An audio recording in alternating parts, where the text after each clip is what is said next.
If you're going to make something part of your life, you need to have confidence in it.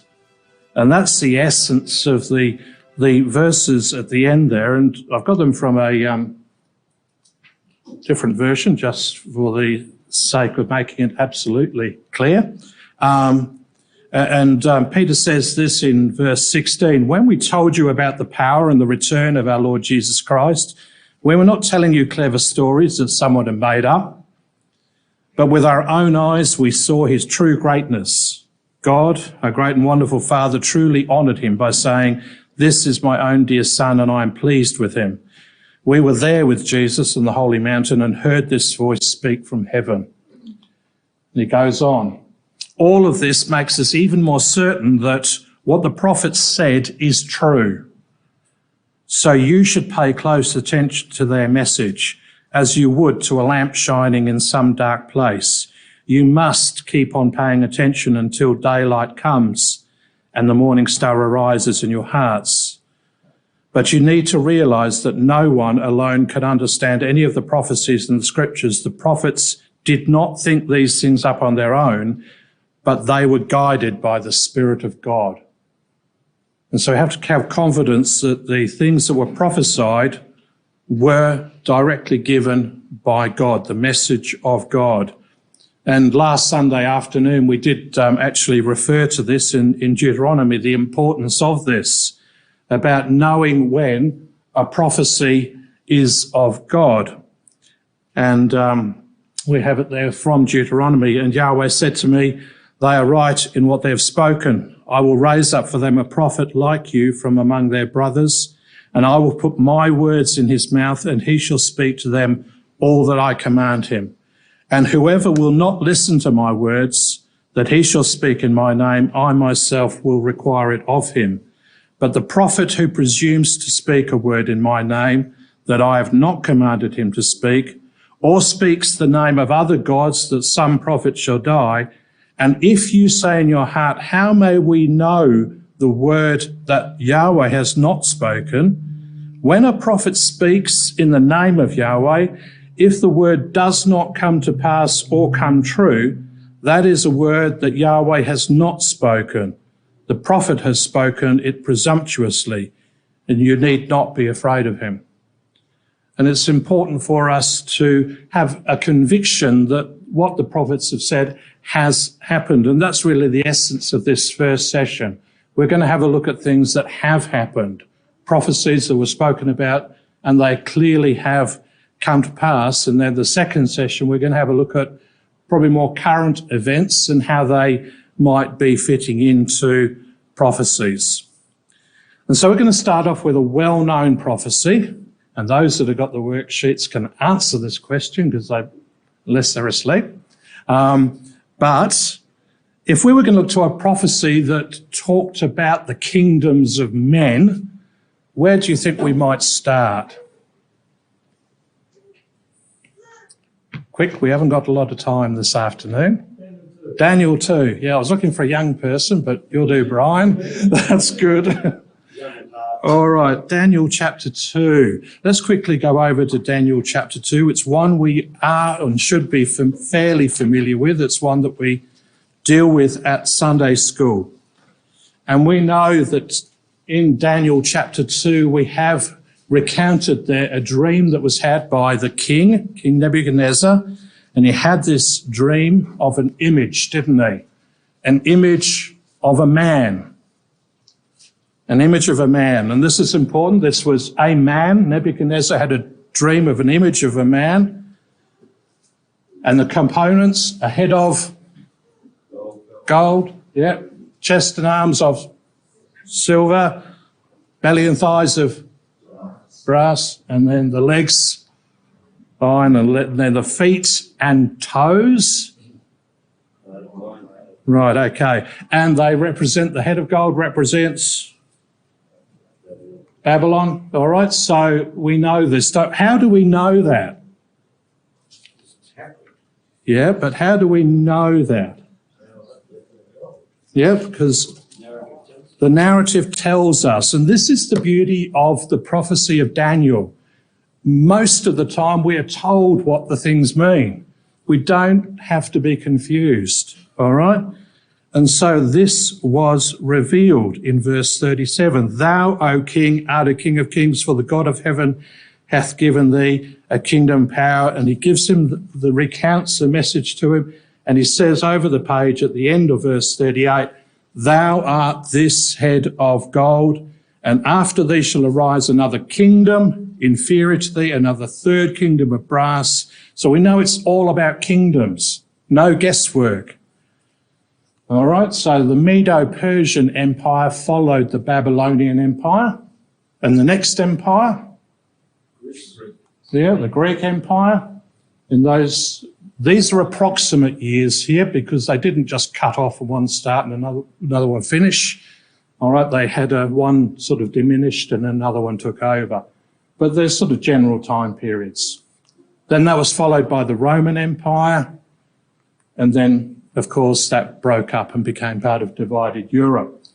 Okay, so we have that. Now, what's important for us to just focus on here at the moment is that Daniel was given this vision right back here, given this message right back here in the Babylonian Empire, and it was unfolding over the next few thousand years. Okay, so he was delivered the interpretation to give to the king, and it unfolded over that period. Okay, so these are characteristics for each of these empires, and we have them there.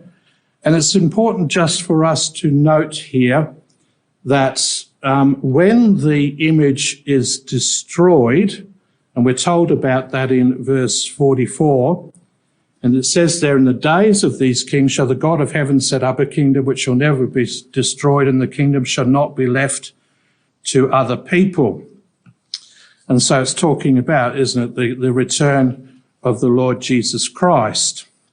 And in verse 45 it says, for as much as thou sawest that the stone was cut out of the mountain without hands, that it brake in pieces the iron, the brass, the clay, and the silver, and the gold, and the great God hath made known unto the king what shall come to pass hereafter. The dream is certain, and the interpretation thereof sure.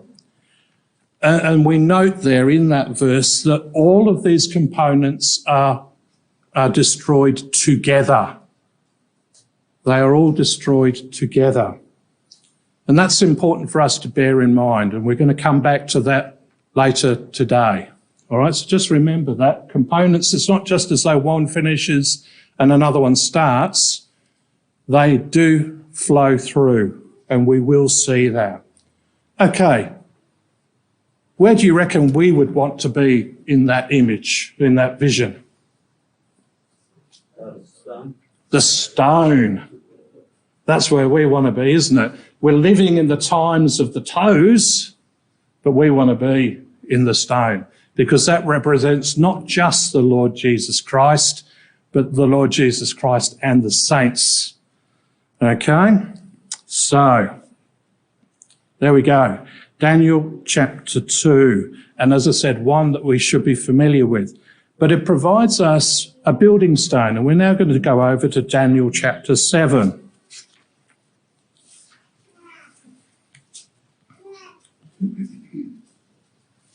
Now in Daniel chapter 7, sorry, I've had that circled, there you go.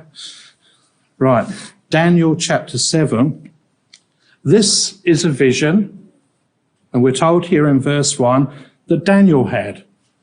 Daniel had a dream and the visions of his head upon his bed, and he wrote the dream and told the sum of the matters.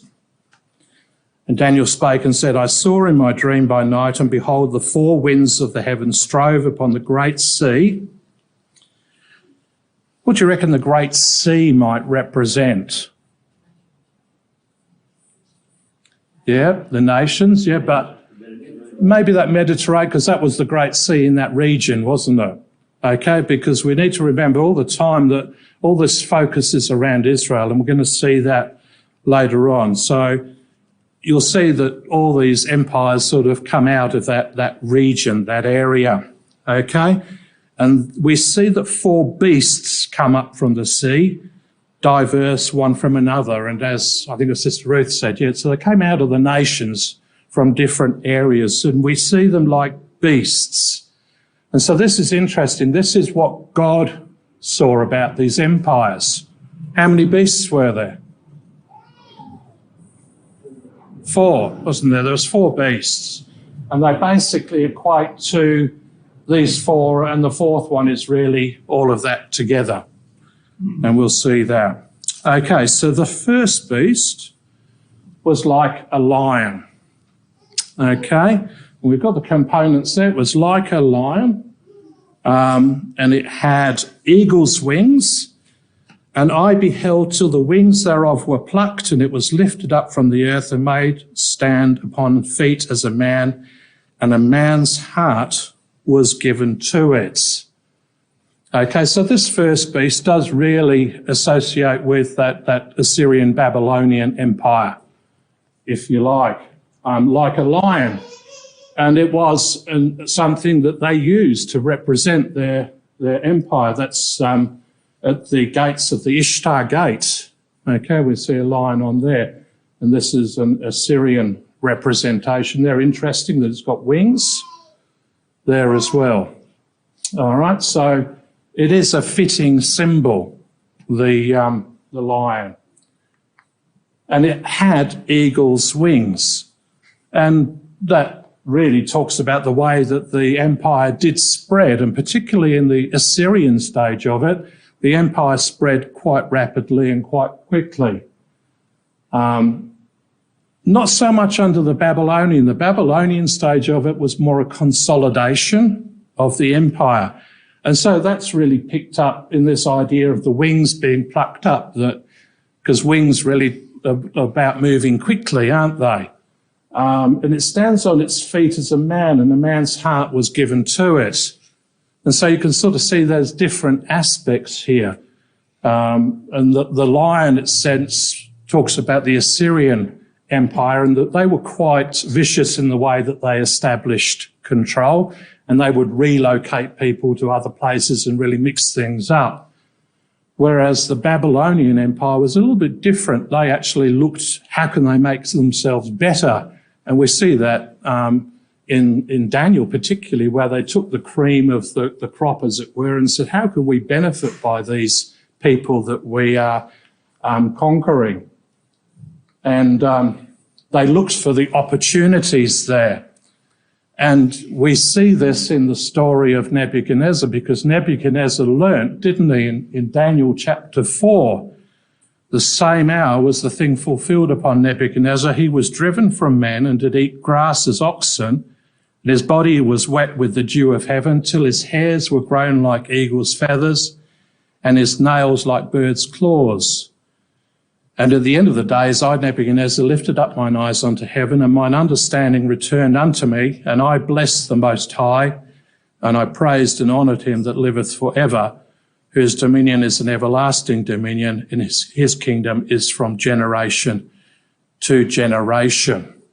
And so Nebuchadnezzar himself came to an understanding of who God was and where he fitted in the whole scheme of things. And of course, that's a quote we grab hold of, isn't it? And take hold of, that it is God that rules in the kingdoms of men. And we'll be impressed by that today. And so that's a fitting symbol, isn't it? And that's the Babylonian Empire. And so we're seeing that extra components are given to us that highlight things about these particular empires. The second example, or the second empire, is in verse 5, and it says there that the second was like to a bear. It raised itself up on one side, and it had 3 ribs in the mouth of it, and between the teeth of it.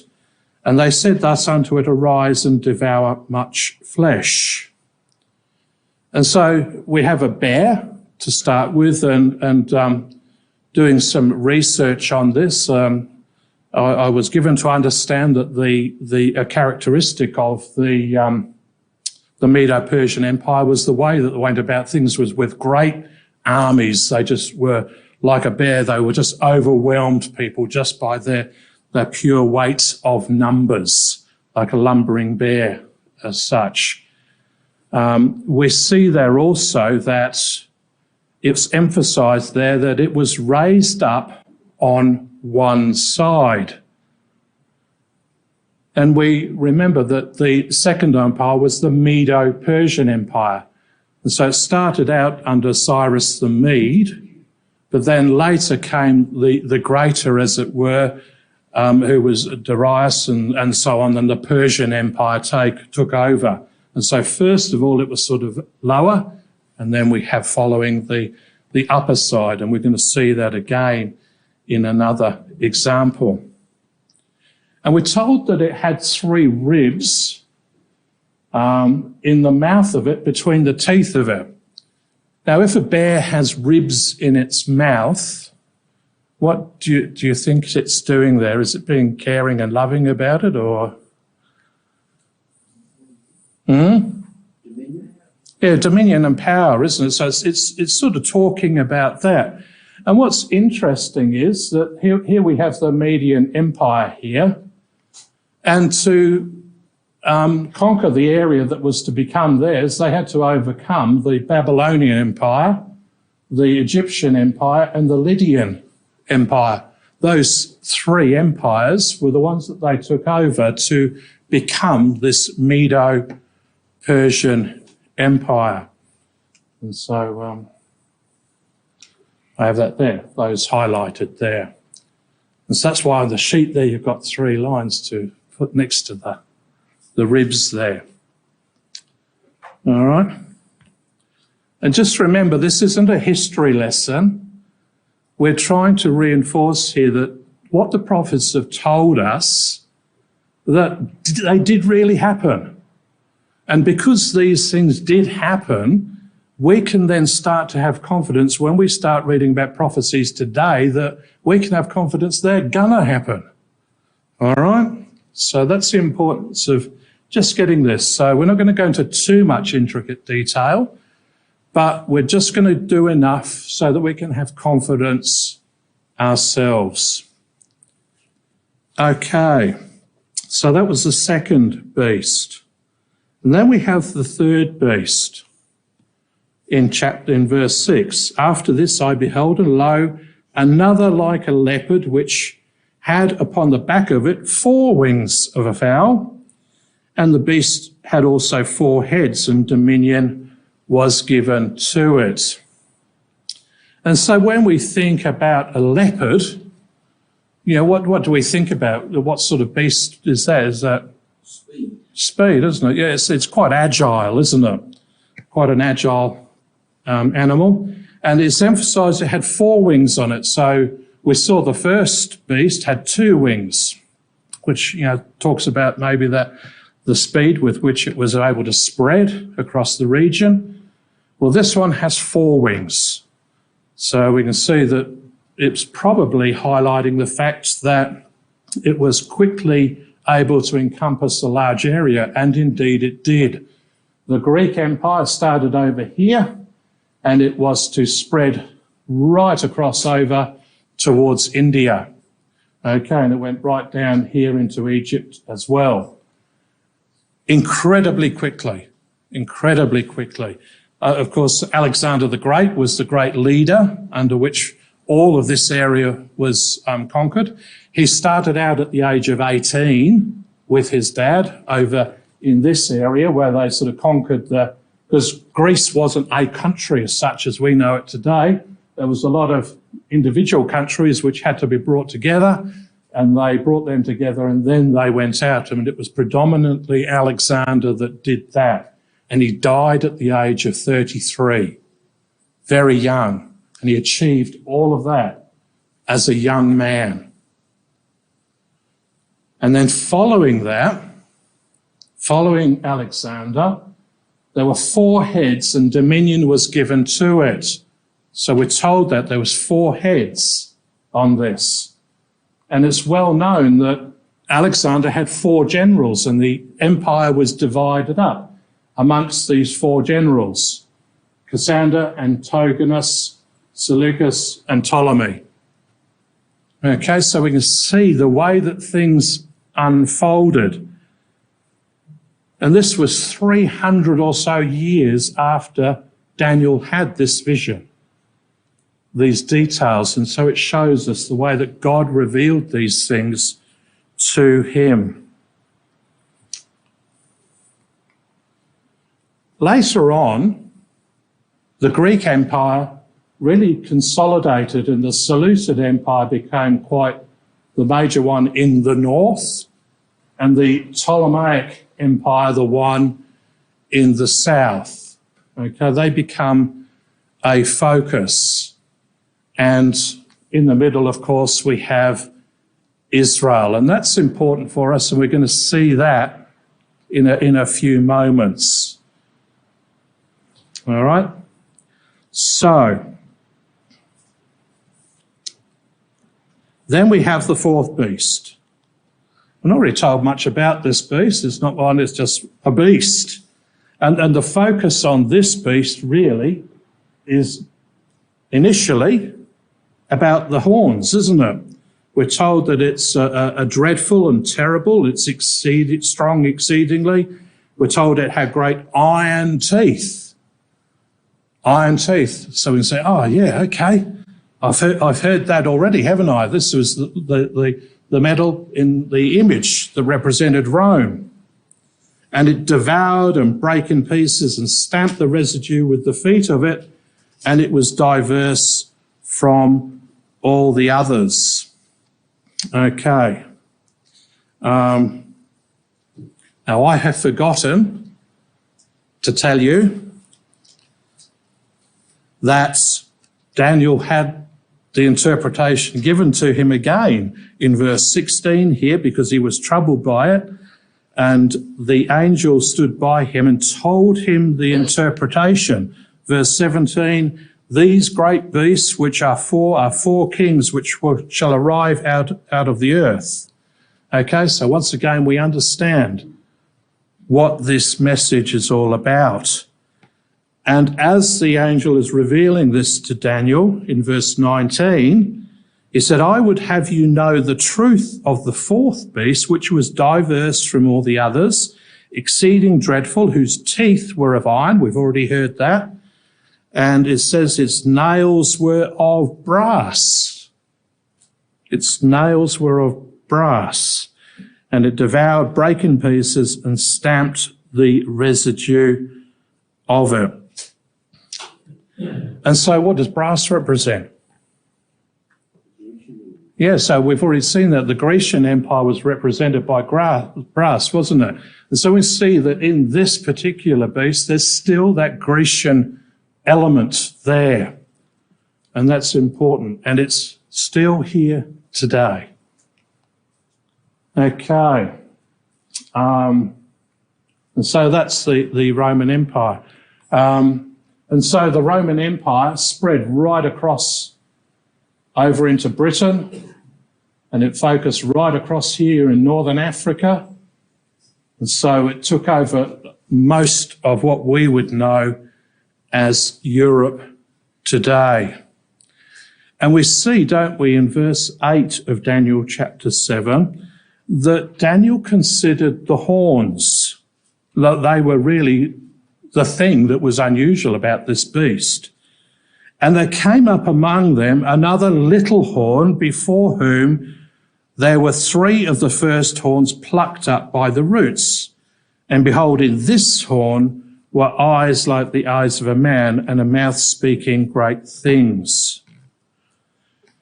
Now, when we look at horns in Scripture, they do represent rulers or dominions, okay? And we see here there's 10 dominions as such, or 10 rulers that came out of this beast. But then there's this little image that we're told here where three of them sort of disappeared, and there was this little horn that came out, and it had eyes like the eyes of a man and a mouth speaking great things. Okay. Now, what's interesting is in history that with the Roman Empire, as it started to, in that area, as it came to an end, there arose a man king by the name of Charlemagne, who was king of the Franks, which is, we would know probably more as around that area of Germany. Once again, countries at that time, the borders were quite different to what we would know today. Probably around that sort of Germany area initially, okay? And he was king of the Franks from the year 768, king of the Lombards from 774, and emperor of what is now known as the Carolingian Empire from 800. So he overtook those three areas. That's interesting, isn't it? Because we have a little horn that took over the area of three other horns as such, okay? He united most of Western and Central Europe and was the first recognised emperor to rule in the West after the fall of the Western Roman Empire, approximately 3 centuries earlier. And through his assumption of the imperial title, he is considered the forerunner to the line of the Holy Roman Emperors. Okay, so we're seeing now some quite detail, aren't we? That this person clearly is the foundation for what became known as the Holy Roman Emperors. And that's in the western area of the Roman Empire, which is Italy and Rome, because over in the east, there was the Eastern Roman Empire set up. Okay, does anyone know what city became the centre of that empire? Constantinople. Excellent. Constantinople. And who established it? Constantine. He was not vain at all. Okay, he named the city after himself and established it as the Eastern Empire. And that's why in the image that we saw at the start, there were two legs, the Eastern and the Western empires. Okay, and the Eastern leg really became that military strength. It became the strong part, and the Western part, it really suffered for a period until Charlemagne came along, and he really consolidated that area and re-established it as the holy centre, and it became part, as we said, of the Holy Roman Emperors. And that was the area that Charlemagne really established in that western area of Europe. Okay, so historically there's that foundation as a Holy Roman Emperor. And we remember that in this vision we were told that this horn had eyes like the eyes of a man and a mouth that spoke great things. Now, it's not great things as in we would say today, oh, that's great. Okay, it's not that sense. It's things that are forceful. Okay? And 2 Thessalonians 2, verse 3 and 4.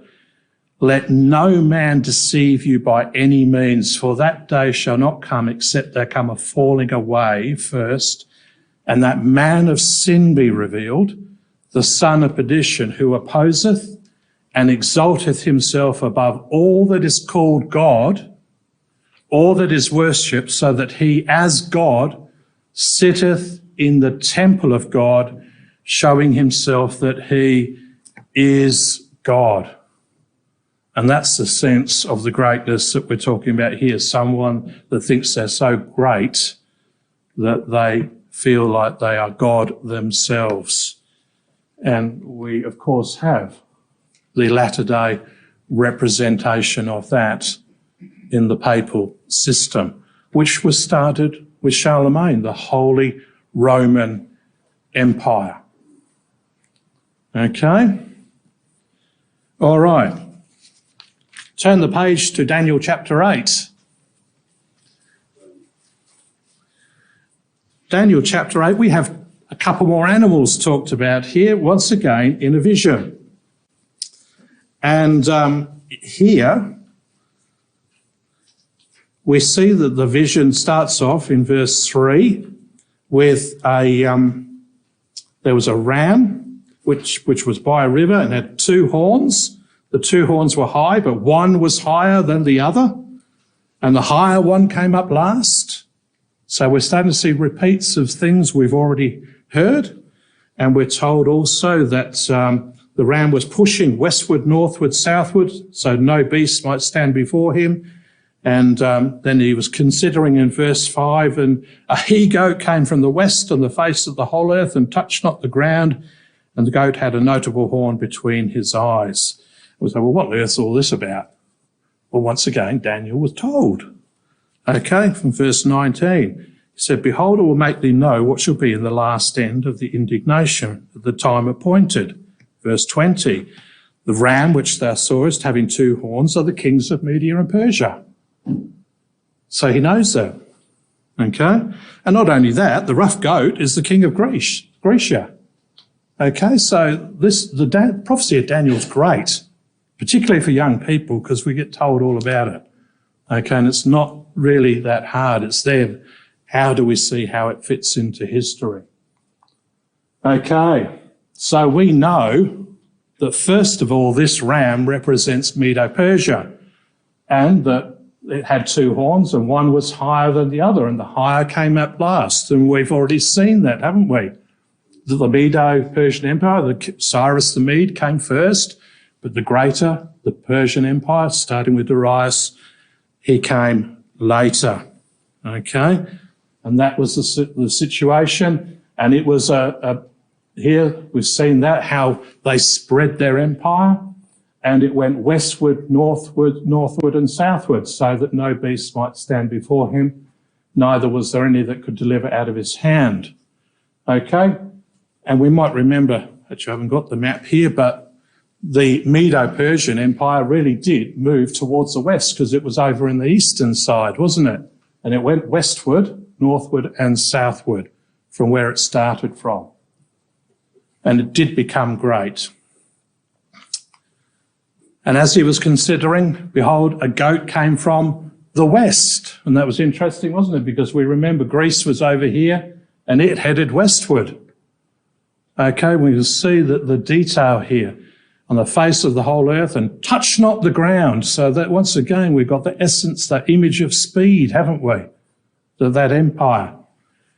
And it had a notable horn between his eyes.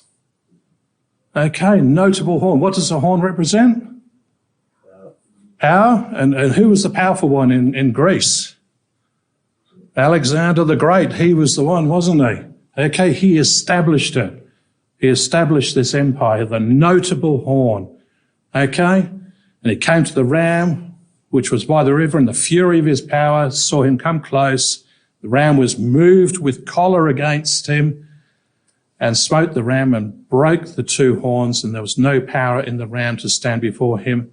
He cast him down to the ground, stamped upon him, and there was none that could deliver the ram out of his hand. That was the dominion of Alexander.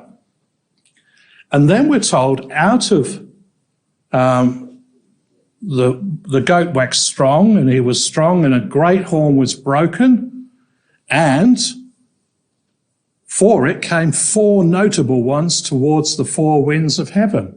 Four horns came out, and we know that, don't we, that there was the four generals that took over the empire after Alexander. And out of the one of them came forth a little horn which waxed exceeding great. And it was exceeding great toward the south and toward the east and towards the pleasant land. And it waxed great even to the host of heaven, and it cast down some of the hosts of the stars to the ground and stamped upon them. Okay, so it was pretty vicious in the way that it had dominion. So we're told that this little horn, and we're going to have a little look at that came out of one of the four horns. Okay, it waxed exceeding great, and we're told that it headed south. It went toward the south and towards the east and towards the pleasant land. What do you reckon the pleasant land might be talking about?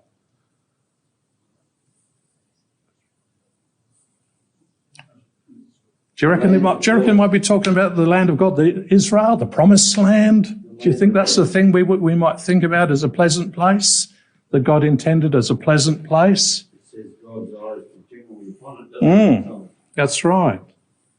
Okay, so we come back to this map here. The Greek, remember we're talking about the Greek Empire here at the moment? This Seleucid Empire became prominent in the north of the land, and the south was the Ptolemaic Empire. These two. Okay. Once again, Israel in the middle.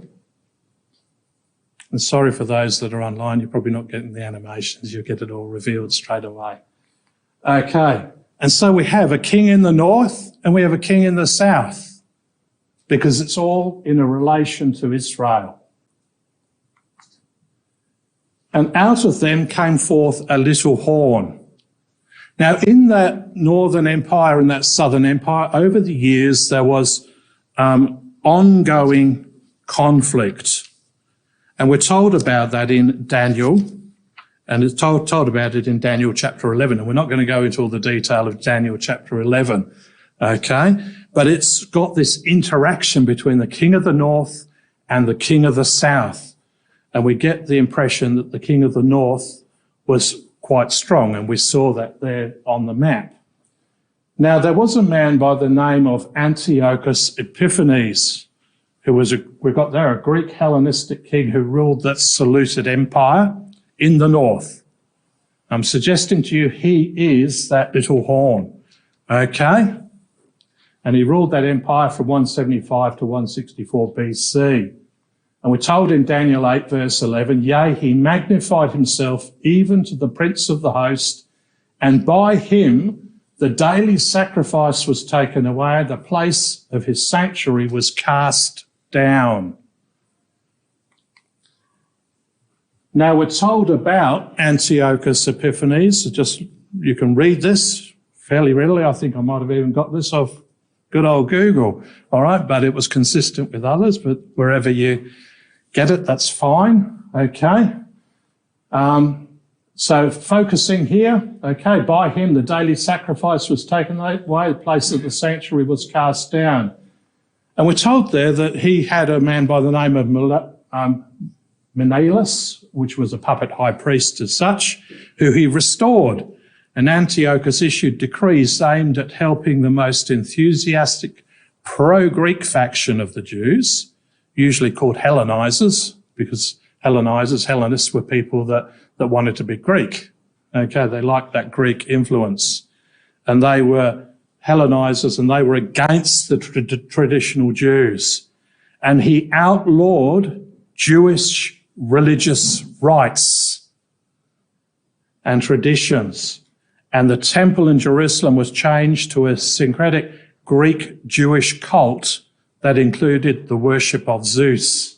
Okay? By him, the daily sacrifice was taken away. The place of the sanctuary was cast down. The Greek historian Diodorus wrote that Antiochus sacrificed a great swine at the image of Moses, and at the altar of God that stood in the outward court had sprinkled them with the blood of the sacrifice. Imagine that, a swine being sacrificed in the temple of God. How would they have felt about that? He commanded likewise that the books by which they were taught and hate all other nations should be sprinkled with the broth made of the swine's flesh, and he put out the lamp called by them immortal, which burns continually in the temple. And lastly, he forced the high priest and other Jews to eat swine's flesh, which was an unclean animal, wasn't it? And so he did everything he could to undermine everything that the Jews should have valued. And so he really does fulfill that picture, doesn't he? And he happened. And he happened, some 500 years or so after Daniel received this message. Okay? And so we have the Roman Empire there. And the focus shifts to Constantinople, because Constantinople is really essentially the area or the country north of Israel, isn't it? Okay, Constantinople, Constantine chose as a strategic place. Okay, probably not clear on this map. There's a waterway through there, the Bosporus, and the Dardanelles just through there, which is, we had a talk about this recently, and I think Brother Steve did the talk, okay, on the First World War. What happened at the Dardanelles in the First World War? Australia was there. Yeah, Gallipoli. Okay, the Anzacs. Okay, this area, extremely strategic. It is the waterway that gets into the Black Sea, okay, which is then the only way out for Russia, Ukraine, Bulgaria, to get their goods out and then to the rest of the world. Okay, extremely strategic. In the days we're talking about, it was equally important because it's where East meets West. Constantinople, or modern-day Istanbul, is, I think, probably the only country that crosses two continents, Asia and Europe. So extremely important from a commercial point of view. We're going to see that in our talk in the second part. And so the focus really comes over here at this point in time. And we have then the Ottoman Empire developing, which became that empire that ruled in that area at that time until, as we said, that time of the First World War, when it shrank again and Israel once again ended up in the hands of the Jews. And so the Ottoman Empire became really that king of the north, the modern-ish day king of the north, if you like, which has shrunk back at this point in time. Okay? And in Daniel chapter 11, I said we're not going to go into all the detail there, but we do know that in verse 40, it says that at the time of the end shall the king of the south push at him, and the king of the north shall come against him like a whirlwind. And so the king of the north and the king of the south really talk about regions and where things are going to happen from. And that's what we're going to look at in our second session, where we're going to focus on this area of king of the north and the king of the south and the things that might be happening there.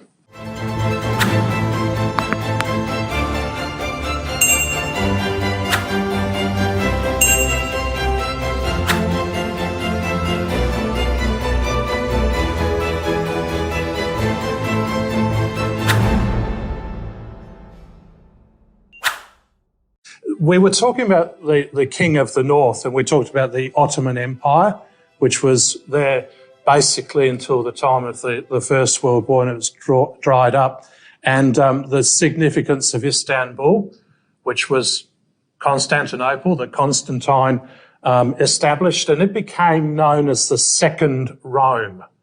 So it really took prominence, and that became the Second Rome, and Moscow became known as the Third Rome. All right, so that's just a little bit of background there. And we finished our talk in Daniel chapter 11 with the king of the north and the king of the south at the time of the end. And we read there, didn't we? At the time of the end, shall the king of the south push at him, and the king of the north shall come against him like a whirlwind with chariots, with horsemen and many ships, and he shall enter into the countries, shall overflow and pass over. He shall enter also into the glorious land, and many countries shall be overthrown, and these shall escape out of his hand, even Edom, Moab, and the chief of the children of Ammon. And so it's talking about, isn't it, the king of the north coming like this whirlwind over the glorious land. And we have that reference there, don't we, to Israel again being described in that way. And it's language that we probably read somewhere else in Scripture, something a little like that. Yeah, can any of the young people think of a quote where we might read language like that? Could be in Ezekiel. Could be. Yeah. Ezekiel 38, of course, yeah. And you read Ezekiel 38, therefore, son of man, prophesy and say unto Gog, thus saith the Lord Yahweh, in that day when my people of Israel dwelleth safely, shalt thou not know it, and thou shalt come from thy place out of the north parts, king of the north parts, thou and thy many people with thee, all of them riding upon horses, a great company, mighty army. Thou shalt come up against my people of Israel as a cloud to cover the land. It shall be in the latter days, and I will bring thee against my land that the heathen may know me when I shall be sanctified in thee, O Gog, before their eyes. And so the language is very similar, isn't it, between Ezekiel and Daniel, the king of the north, or coming from the north. And we have, of course, in the opening verses, and I've got this from the Revised Version, the word of Yahweh came unto me, saying, Son of man, set thy face toward Gog, of the land of Magog, the prince of Rosh, Meshech, and Tubal, and prophesy against him, and say, Thus saith the Lord Yahweh, Behold, I am against thee, O Gog, prince of Rosh, Meshech, and Tubal, and I will turn thee about and put hooks into thy jaws, and I will bring thee forth and all thine army, horses and horsemen, all of them clothed in full armour, a great company with buckler and shield, all of them handling swords. And so we've got this army described here, haven't we? In the company of verse 5, Persia, Cush, and Put with them, all of them with shield and helmet, Gomer and all his hordes, and the house of Togarmah in the uttermost parts of the north, and all his hordes, even many peoples with thee. And so we have described in Ezekiel 38 these former names for a lot of these nations. And so we have Rosh, Meshech, and Tubal up there in the area we would know as Russia now, like Moscow and Tobolsky. And then we have the land of Magog over here, which is sort of that central Europe area, Gomer over here towards France. And then we've got Togarmah being Turkey. And then we've got Persia, which is modern-day Iran, Israel, then Libya or Put, Ethiopia or Cush, and then Egypt, Sheba, and Dedan, and Tarshish, Great Britain.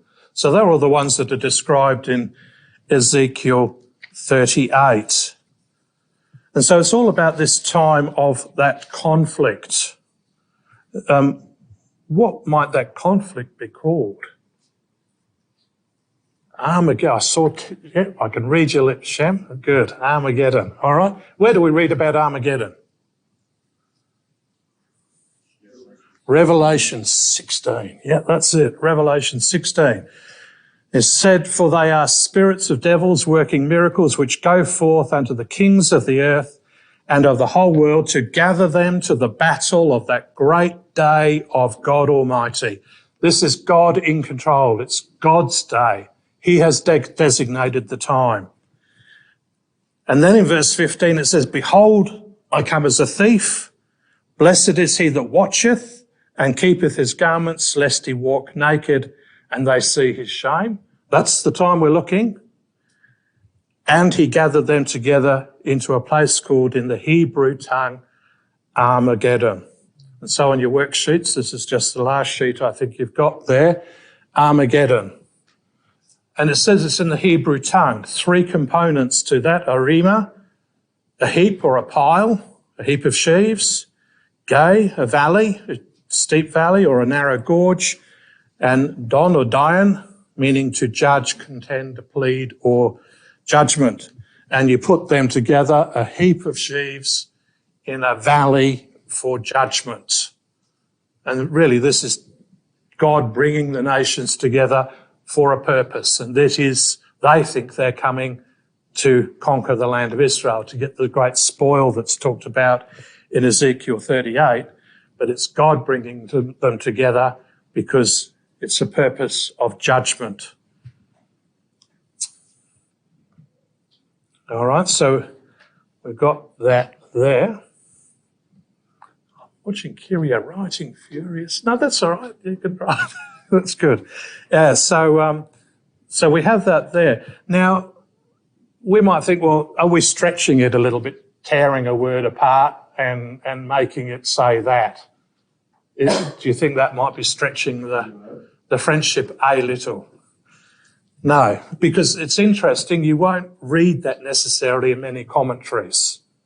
In fact, I watched, and I will refer to it later on, a documentary that was on the ABC this week about the conflict that's going on in Israel, and it's called The Big War. And they finished off on the hill of Megiddo in Israel, the presenter did, and said, this could lead to Armageddon. They call that Harmageddo. Okay, Armageddon. That's what generally the commentators would say. And so, but we are told it's in the Hebrew tongue, and these are Hebrew words. And of course, Revelation isn't written in Hebrew necessarily, is it? But this word is Hebrew. Okay, but then we need to have confidence, are we on the right track? And if we go to the prophecy of Joel, in Joel chapter 3, this also talks about the conflict at the time of the end. And it says, proclaim ye this among the Gentiles, prepare war, wake up the mighty men, let all the men of war draw near, let them come up, beat your plowshares into swords. And we know there are quotes that talk about swords being beaten into plowshares when the kingdom comes, but this is a time when the plowshares are beaten into swords, pruning hooks are made spears, the weak are saying, I'm strong. Assemble yourselves and come, all ye heathen, and gather yourselves together around about. Thither cause thy mighty ones to come down, O Yahweh. And he goes on. Let the heathen be wakened and come up to the valley of Jehoshaphat, for there will I sit to judge all the heathen round about. And it's interesting, you got down the bottom there, Jehoshaphat, Yahweh has judged. That's what his name means. In a valley where Yahweh judges. And he says in verse 13, put ye in the sickle, for the harvest is ripe. Come, get you down, for the press is full. The fats overflow, for their wickedness is great. Multitudes, multitudes in the valley of decision. The word decision is threshing. For the day of Yahweh is near in the valley of decision. And the language there is it not about threshing in judgment and the nations being heaped up as it were. And so we can see that the narrative and the picture that Joel paints is quite consistent with that of Revelation chapter 16 and the word Armageddon being a heap of sheaves in a valley for judgment. So Armageddon, that's the great battle of the day of God Almighty.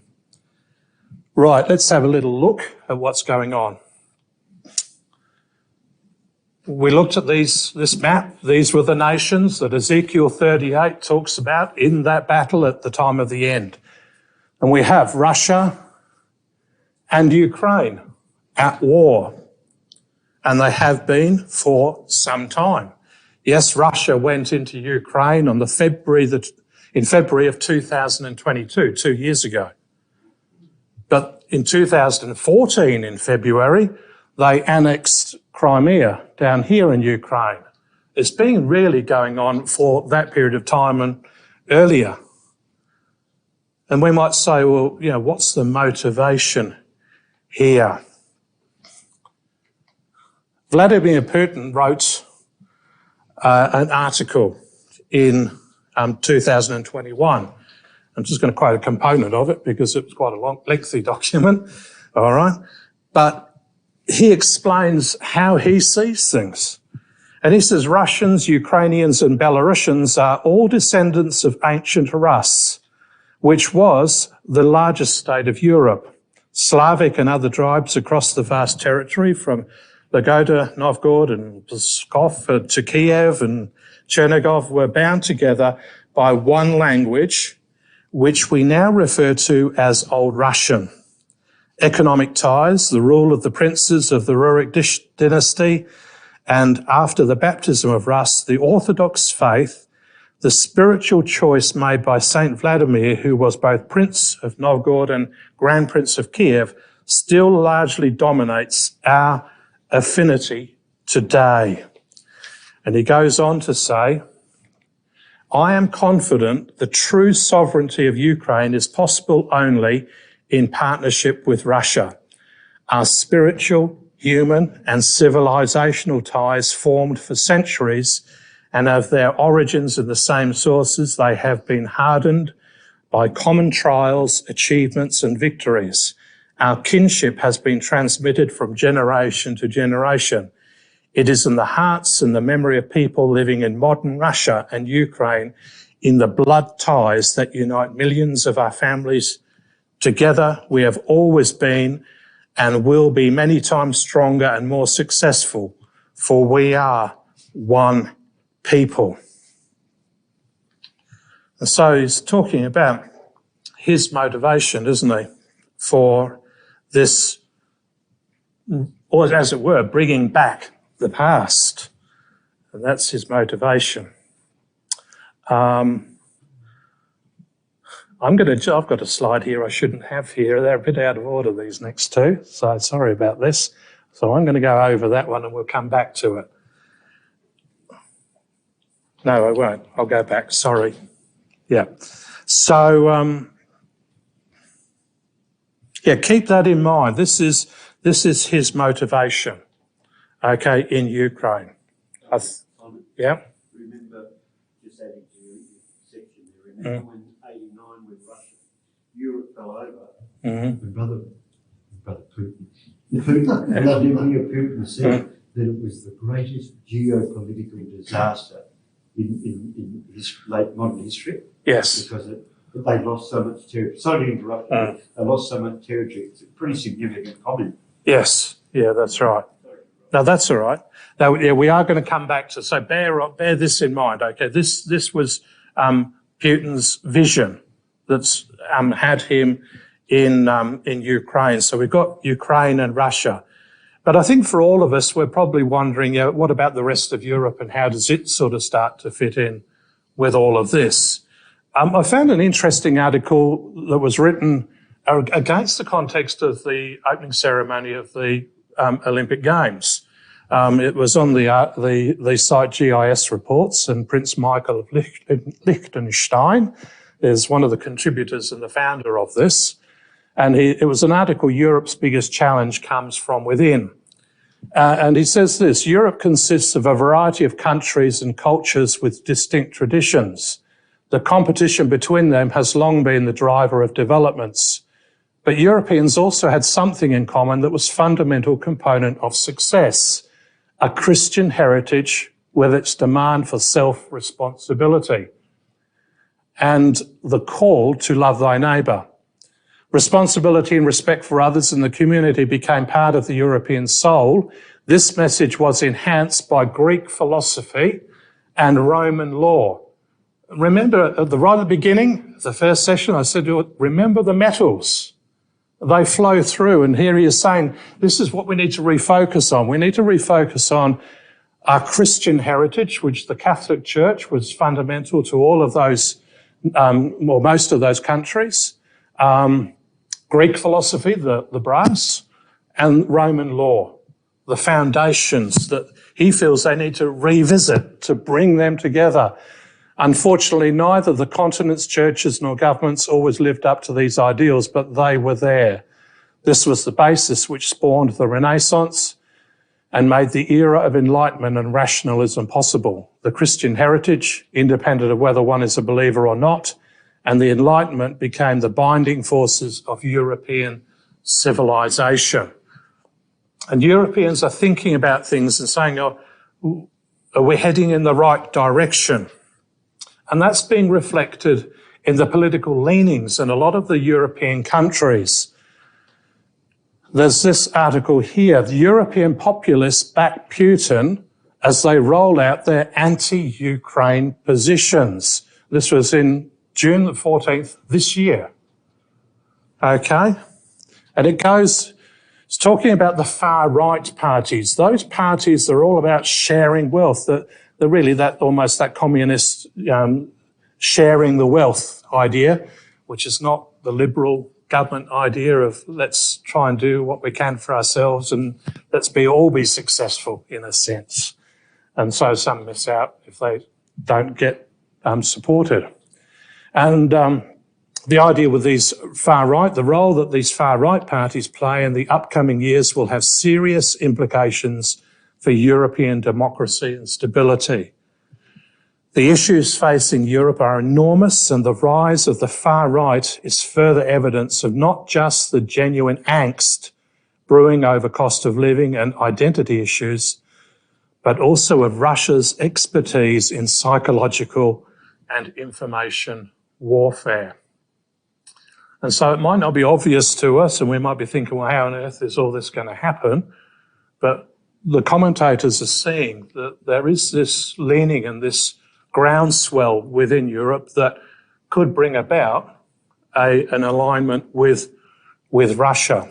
And if anything has taught us anything over the last few years, things can change quickly. And so we see things at work in the nations that we would expect in this area. We don't quite know how it's all going to work out, but we do know that God is always in control. Now, we know that this power needs to come out of the north parts down into this area of Turkey. And it's interesting, Constantinople here in Turkey is important. It is important to the Russian people. In February this year, I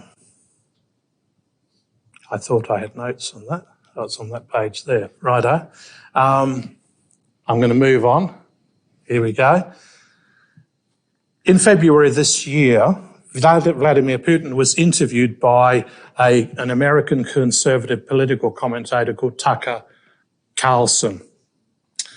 It was a one-on-one interview for 2 hours, or just over 2 hours, and you can watch it.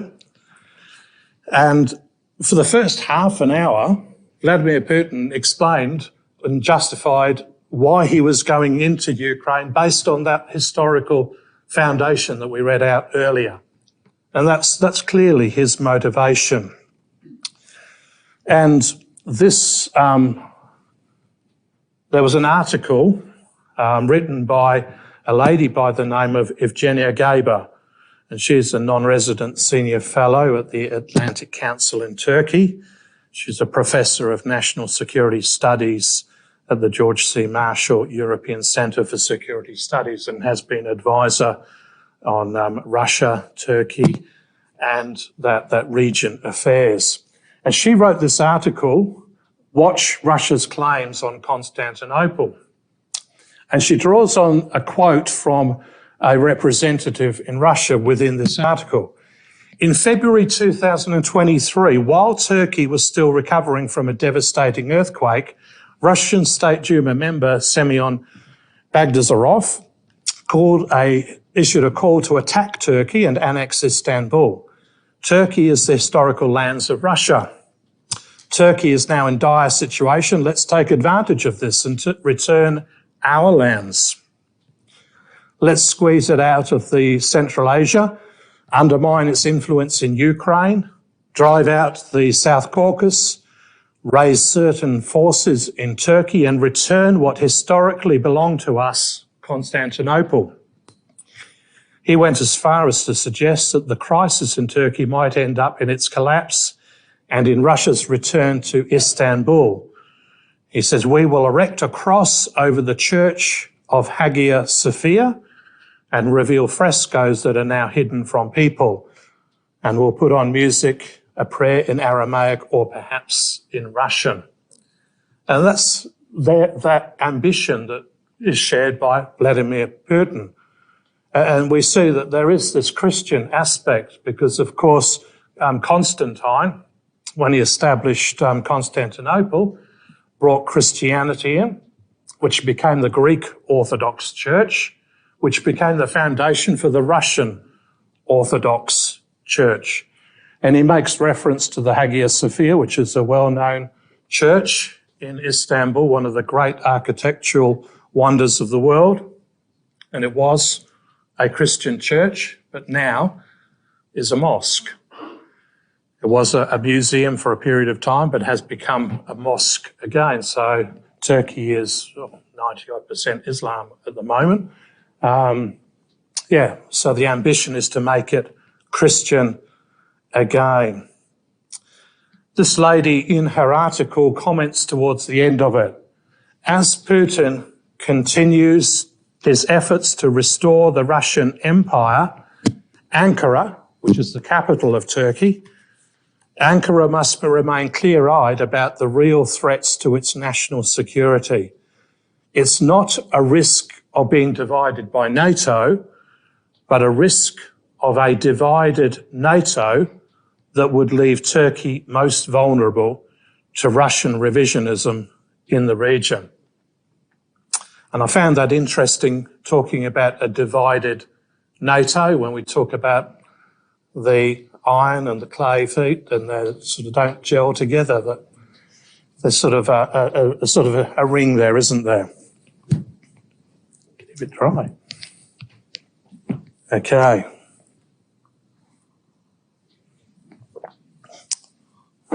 So the players are at play that we would expect in that area.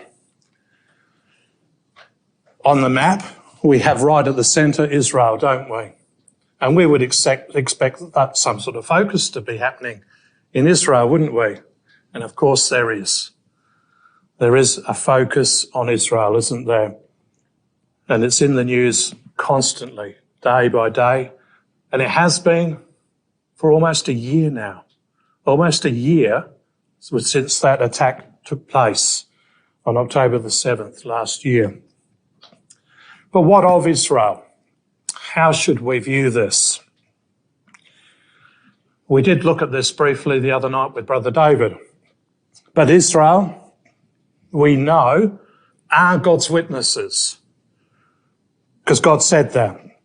Ye are my witnesses in Isaiah 43, saith Yahweh, and my servant whom I have chosen, that ye may know and believe me and understand that I am he. Before me there was no God formed, neither shall there be after me. I, even I, am Yahweh, and beside me there is no Saviour. I have declared and have saved you, and I have showed when there was no strange God among you. Therefore ye are my witnesses, saith Yahweh, that I am God. So the people of Israel serve as a witness to the God that we believe in and have confidence in. In Jeremiah, it says, Therefore fear thou not, O my servant Jacob, saith Yahweh, neither be dismayed, O Israel, for lo, I will save thee from afar, and thy seed from the land of their captivity. And Jacob shall return, and shall be in rest, and be quiet. None shall make him afraid, for I am with thee, saith Yahweh, to save thee. Though I make a full end of all nations, whither I have scattered thee, yet will I not make a full end of thee. But I will correct thee in measure, and will not leave thee altogether unpunished. Okay? So I will not leave thee unpunished. Because as a people, yes, they are witnesses to God, but they are not all believers in God, or indeed respect God as they ought to. And we think about the events of October the 7th last year, when Hamas went in to Israel. It was the last day of the Feast of Ingathering, a celebration of Sukkot. Yes, it's about harvest, ingathering, but it's also about their release from Egypt. A day where they should be remembering the way that God brought them into the land of Israel. And on that day of that feast that they should have been focusing on last year, we know that a lot of them were at a music festival in the Israeli desert.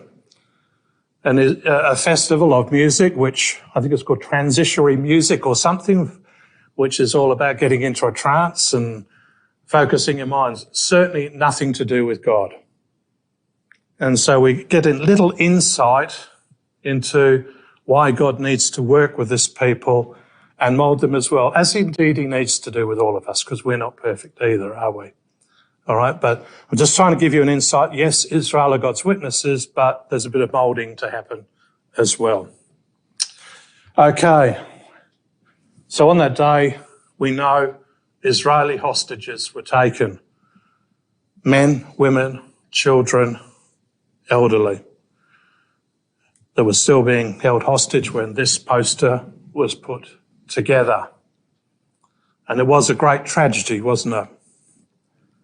And another great tragedy is happening as a result of that. And that's a picture of Gaza, isn't it? It is the consequences of war. But of course, being harboured amongst here is a terrorist organisation, Hamas. And so we have this conflict, don't we, that's taking place, focusing the attention of the world on Israel. And when those events took place on October the 7th, there was sympathy for Israel. But since that day, when Israel, of course, had been pursuing and trying to retrieve the hostages, and the consequences have been shown to the world like we have on the screen there, sympathies are no longer with Israel. Even in town here, we have Palestinian demonstrations where they're calling for support of the Palestinian cause.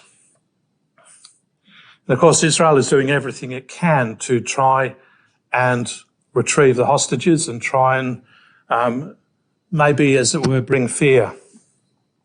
And a significant event took place recently when Ismail Haniyeh, this man here, who was the leader of Hamas, was assassinated.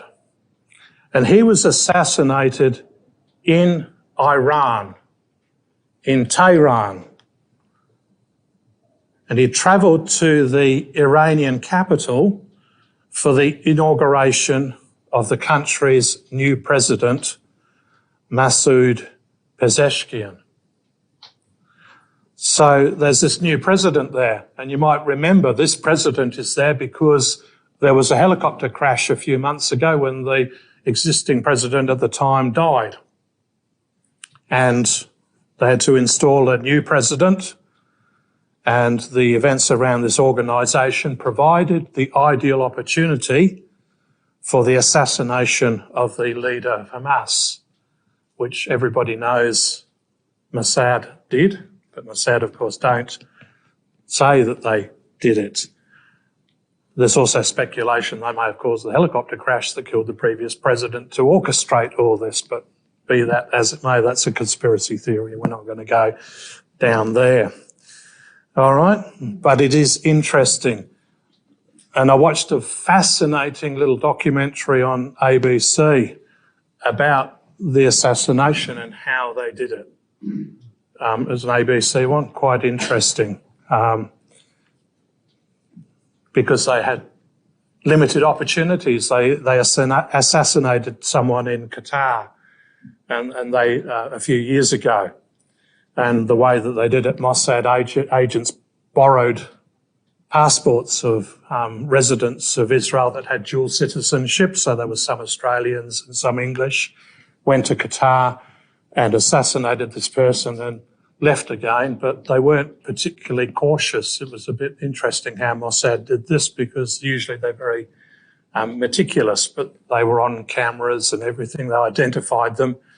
Then, of course, these poor innocent citizens who had had their identity taken by the borrowing of their passports were all upset, and countries like Australia got upset that Israel were using their country's passports to achieve this. And so Israel, of course, they can't create forgeries of their own passports because they won't be allowed into these countries anyway.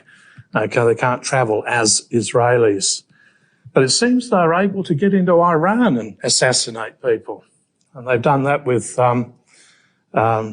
scientists that are nuclear scientists. There's a few of those that have been assassinated, and once again, they haven't claimed it, but no one else has either.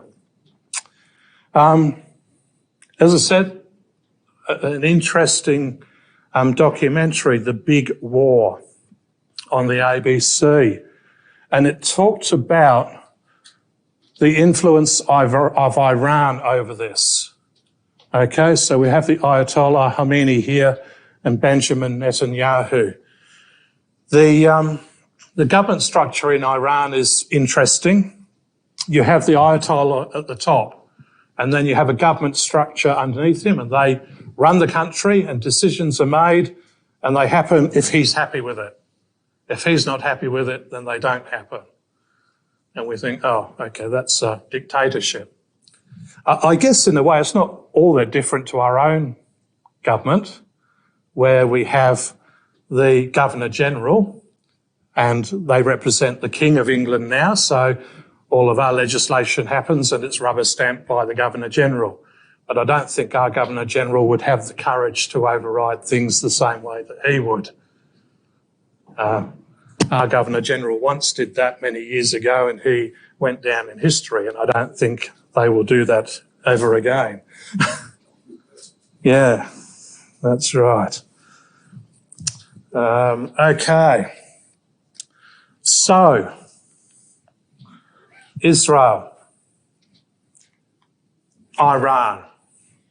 So we have Iran here, which is Persia on the previous screen, Persia there. Okay, and it is influencing Iraq, Syria, the West Bank, Gaza, and Yemen. It's influencing them through its what they call proxies. So we have Hezbollah in Lebanon. They are originated in Lebanon, Hezbollah. And in Gaza, of course, we have Hamas. They are the ruling party, a legitimate government organisation, if you like. All right, but they are the proxies of Iran. And then the Houthis down here in Yemen. Yemen itself is anti-Iran as a country. It's anti-Iran. Okay, so it would, at the time of the end, be the merchants of Tarshish and so on. They're part of the King of the South. But it has the Houthi rebels there, and they're rebels against the leadership in Yemen, but they're also significant, and we're going to now have a look at that. Because we say, well, how is Tarshish being brought into all this? Okay, we can see that the nations at work, can't we? We can see that Russia is there. They are active. They're trying to assert their domination. Yes, it's not quite working the way that we think it is, but they certainly have aspirations. We can see Iran is there exerting its influence. And we know that there are ties between Russia and Iran. We know Russia itself has bases in Syria, and it's established another one there in the last 2 or 3 weeks. It was in the news. They've got another base right on the border of Turkey, and Turkey's happy with that too, because it's all about the rebels in the north of Syria that cause a bit of an issue in the south of Turkey down there. So all those nations are at work, and we see these nations here, which we saw in the blue earlier, they're all influential in trying to negotiate peace. You'll know that Qatar has been hosting the negotiations between Hamas and Israel and America. And Saudi Arabia has been at work as well, trying to facilitate negotiations in that area. So they are all playing their roles as we would expect. But as I say, what about Tarshish and the young lions? Well, we have these Houthi rebels here.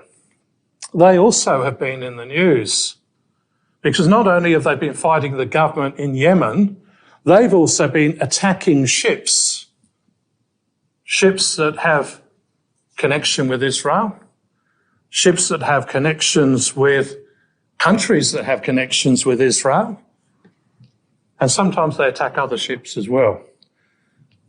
And it's causing significant economic impact around the world. Significant. It's affecting our economy here. All right? That's the impact of it.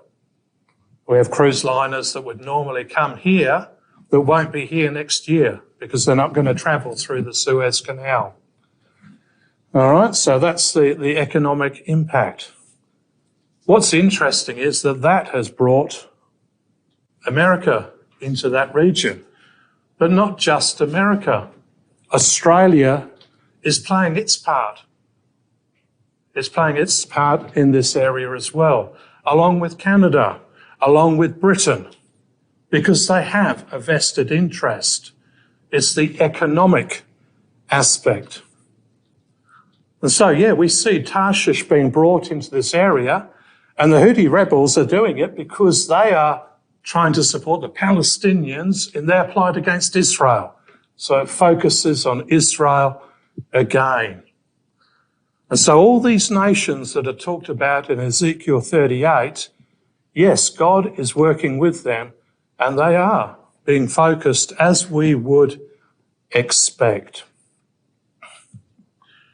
So we've looked at the prophecy of Daniel this afternoon and this evening, and we've looked at Ezekiel 38. And it's interesting when we compare the two, the similarities between the two, that they talk about the timing of Christ's return.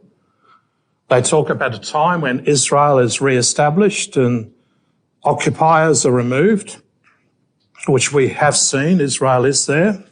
They both talk about an invasion of Israel. They talk about the mountains of Israel being significant, about a mighty army, that it comes from the north. It's likened to a storm in both areas, in both records. Libya and Ethiopia are talked about there. They're motivated by a spoil. So what is it that's going to bring Russia down? They are economically challenged because of all the sanctions against them.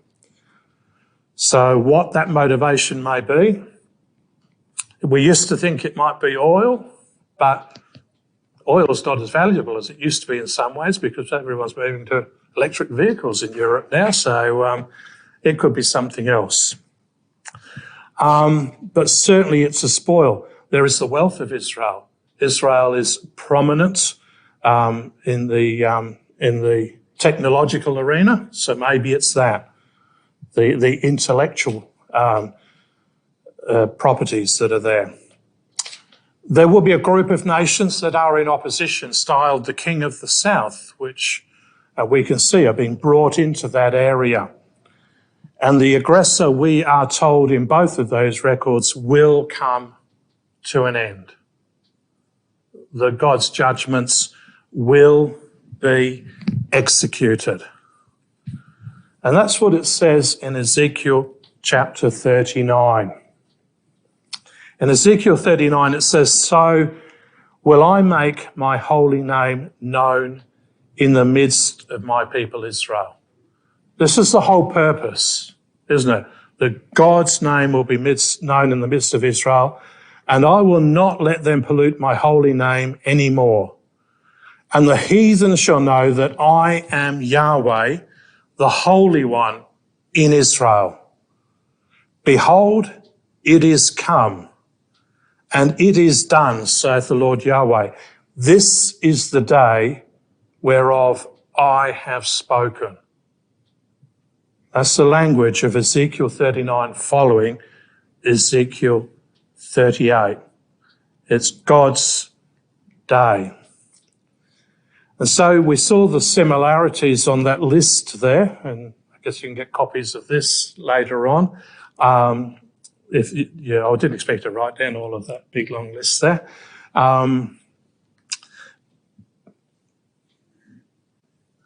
In Ezekiel 38 and Daniel 11. Daniel chapter 12, the following chapter commences this way. "And at that time shall Michael stand up, the great prince which standeth for the children of thy people. And there shall be a time of trouble such as never was since there was a nation even to that same time. And at that time thy people shall be delivered, every one that shall be found written in the book. And so we have a phrase there, Michael standing up. So we've got to ask a question. Well, who's Michael? Yeah, but who was Michael? Just in the Bible, who was Michael? He was an angel, wasn't he? Okay, an angel. And he's often described as the representative angel. Okay, but he certainly was an angel, and last Sunday afternoon we did talk about that a little bit, the role of angels, when we're talking about the other churches, weren't we? And the way that the Bible uses it. And this is a time where God uses an angel to represent something. Okay, because we have Michael, this angel, and as Brother Greg has said, Michael's name means who is like God. Who is like what God? So we have someone standing up who is like God. And this person standing up and is called the Great Prince, which standeth for the children of thy people. And of course, it represents the Lord Jesus Christ, doesn't it? Standing up at that last day. And it's going to be the Lord Jesus Christ and the saints. And that was the picture we saw, wasn't it? The stone coming. And we said we want to be in that stone. We want to be with Christ in that time. And there will be a time of trouble such as never was since there was a nation even to the same time. And at that time thy people shall be delivered, everyone that shall be found written in the book. And that's the context, isn't it? That's what this great battle is, what the results are going to lead to. Now, we might remember in Revelation, when we looked at the word Armageddon, it talked about the gathering together, and then it said, behold, I come as a thief. Blessed is he that watcheth. Then it went on to talk about Armageddon, which seems to indicate to us, and it would make sense, that we need to be taken before Armageddon takes place, because we play a part in it, God willing. And so the question comes then, doesn't it? We're seeing things happening. We're seeing the nations being brought together. The right nations are being focused, not quite exactly how we would see that they need to be for exactly Ezekiel 38 to be fulfilled. But certainly things are moving in that way. And our opening quote that we had as the title for tonight, Signs in the Sun, Moon and Stars, comes from Luke chapter 21. And there shall be signs in the sun and in the moon and in the stars, and upon the earth distress of nations with perplexity, the sea and the waves roaring, men's hearts failing them for fear, and for looking after those things which are coming on the earth. For the powers of heaven shall be shaken. And I think when we look at the events that are taking place in the world today, those words ring true, don't they? The nations really don't know how to handle the situation between Israel and Iran and the rebels that are their proxies because they're so unpredictable. How to try and influence Russia and Ukraine because we have an irrational leader in Russia, Vladimir Putin, who is bent on his purpose, but of course he has a purpose that God has with him. And so, of course, men's hearts are not going to achieve anything because they don't need to. It's God that's bringing about his plan and purpose. Then shall they see the Son of Man coming in a cloud with power and great glory. And that, brothers and sisters and young people, is where we want to be. With the Son of Man in that cloud coming with power and great glory. And we are told by the Lord Jesus Christ in Luke, when these things begin to come to pass, when we start to see these things happening, then look up and lift up your heads, for your redemption draweth nigh.